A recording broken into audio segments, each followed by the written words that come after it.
Hello, I'm Kathy Morris, pastor of the Dixon United Methodist Church. Today is Holy Saturday, and it is our children's devotion day. One of the cherished traditions that we have in our church is to have the children gather around me on an Easter Sunday morning, and we have our plastic Easter eggs with symbols inside that represent the last week of Jesus' life.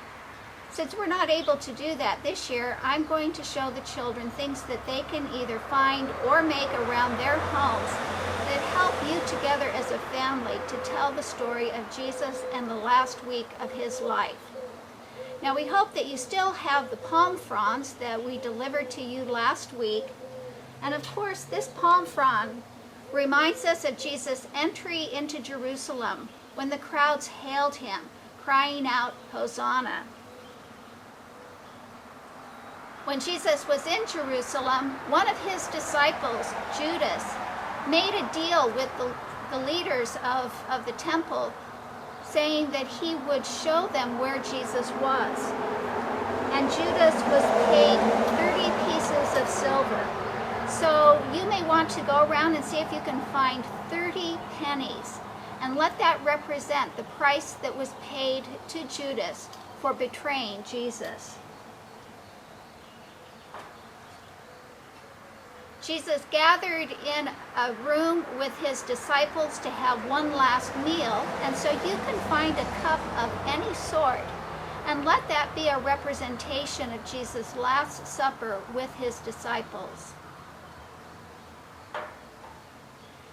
After his meal with the disciples, they went to a place called the Garden of Gethsemane, and so I have some flowers that are going to be planted here in our garden, and so this is something that you might be able to find around your house as well. But even if you don't have a plant that's got flowers on it, maybe you can find some other kind of plant that will represent being in the garden, or even tell this story out in your own garden. It was in the Garden of Gethsemane that Jesus was arrested. And so I have ropes here that represent how the soldiers bound Jesus and took him to be tried. After Jesus had been sentenced, he was given a crown made out of thorns. Now these are just some branches from one of our trees that have been wound together in the shape of a crown. And so this is something that you may be able to do with branches that you have around your yard.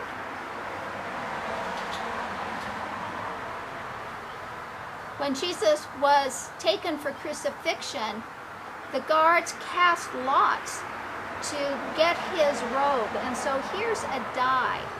And that's something that was a way that people were able to make a decision about who got something or not. So if you can find some dice in your house, then you can tell that part of the story when Jesus' robe was taken by the soldiers.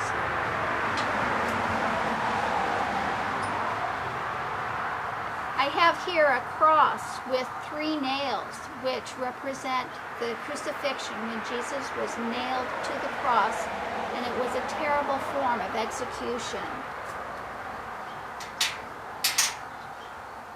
Then after the crucifixion, Jesus was taken down from the cross, and he was wrapped in a piece of cloth.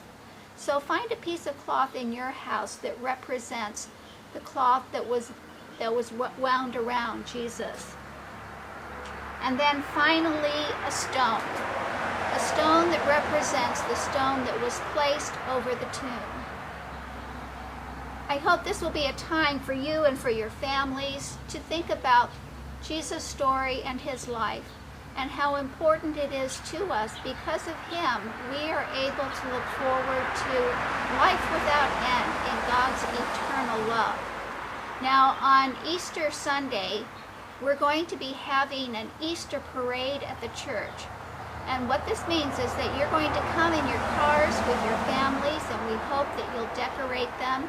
You'll park in the parking lot, and then we're going to have you drive in front of the church, and we're going to have the camera that's at the stop sign. You can roll down your windows and shout Happy Easter to everyone. This will be a way for us to have a special Easter celebration time when we are staying in our own homes. So we look forward to seeing you on Sunday.